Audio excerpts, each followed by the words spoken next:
C'est un jour important pour Maurice Soumata Cissé. Comment vous vous sentez, monsieur Cissé? Oh, ça va. Seulement, je suis un peu stressé.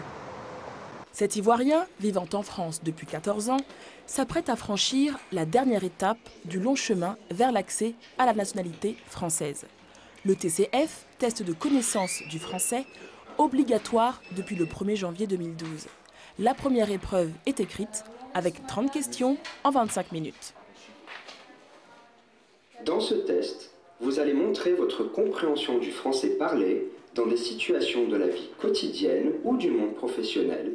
Par exemple, après avoir entendu une annonce de gare, les candidats doivent déterminer s'il s'agit de la destination du train, de l'horaire de départ ou encore de la fermeture des portes. J'ai trouvé ça difficile parce qu'à la mesure où il faut réfléchir, il faut lire, c'est la tête qui réfléchit. C'est la tête et l'oreille qui écoute, mais ça passe par le cerveau. Chaque candidat est ensuite appelé individuellement pour une épreuve orale. Pour ce test de français, il faut débourser de 80 à 130 €. Les tarifs sont à l'appréciation des centres privés qui l'organisent. Après des années de combat pour rester en France, difficile pour la plupart des candidats de se résoudre à ce qu'ils considèrent comme un obstacle supplémentaire et cher. Quand on est marié avec un Français, on a des enfants français et on a vécu pendant 12-13 ans en France. Donc je trouve le test que c'est pas vraiment normal, c'est pas normal du tout. Ce jour-là, le doyen des candidats a 82 ans et est originaire du Gabon.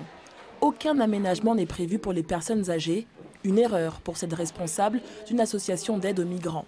Ce test de français s'inscrit surtout pour elle dans une politique restrictive qui bafoue les droits des migrants.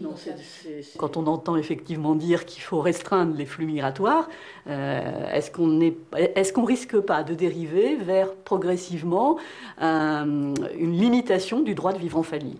Le droit au regroupement familial pourrait même ne plus être automatique en France. Annonce du président candidat Nicolas Sarkozy.